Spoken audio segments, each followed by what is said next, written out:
কোরআন যার সাথে লেগেছে, কোরআন যেখানে গিয়েছে ওই জায়গার বা ওই ব্যক্তির মর্যাদা আল্লাহ বাড়িয়ে দিয়েছেন। আল্লাহ রাব্বুল আলামিন কোরআনকে নাজিল করেছেন এই রমজানুল মুবারকে, বিশেষ করে শবে কদরের রাত্রিতে। শবে কদরের রাত্রিতে আল্লাহ রাব্বুল আলামিন কোরআন নাজিল করেছেন। এই শবে কদরের রাত্রি হলো যেই রাত্রি হাজার মাসের চেয়ে শ্রেষ্ঠ, এত ফজিলত, এত মর্যাদা। এর কারণ হলো ওই রাত্রিতে আল্লাহ নাজিল করেছেন আল কোরআন, এবং ওই রাত্রিটা হলো রমজানুল মুবারকের মধ্যে। এজন্য রমজানের এত ফজিলত, এত মর্যাদা।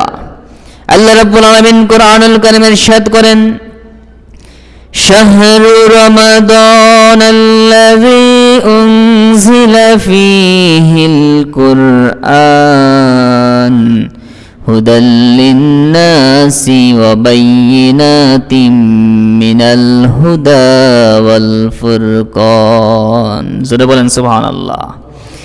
আল্লাহ বলেন শাহরু রমাদান, রমজান মাস হলো এমন একটা মাস, আল্লাযী উনজিলা ফীহিল কুরআন, যেই মাসে নাজিল করা হয়েছে কোরআন, যেই কোরআনটা হলো হুদাল লিন্নাস, মানুষের জন্য হেদায়েতকারী। জোরে বলেন সুবহানাল্লাহ। কোরআন মানুষকে হেদায়েত দেয়, কোরআন মানুষকে পথ প্রদর্শন করে, কোরআন মানুষকে সঠিক পথের দিশা দেয়। এজন্য আল্লাহ বলেন কোরআনকে মানুষের হেদায়েতকারী হিসেবে নাজিল করা হয়েছে।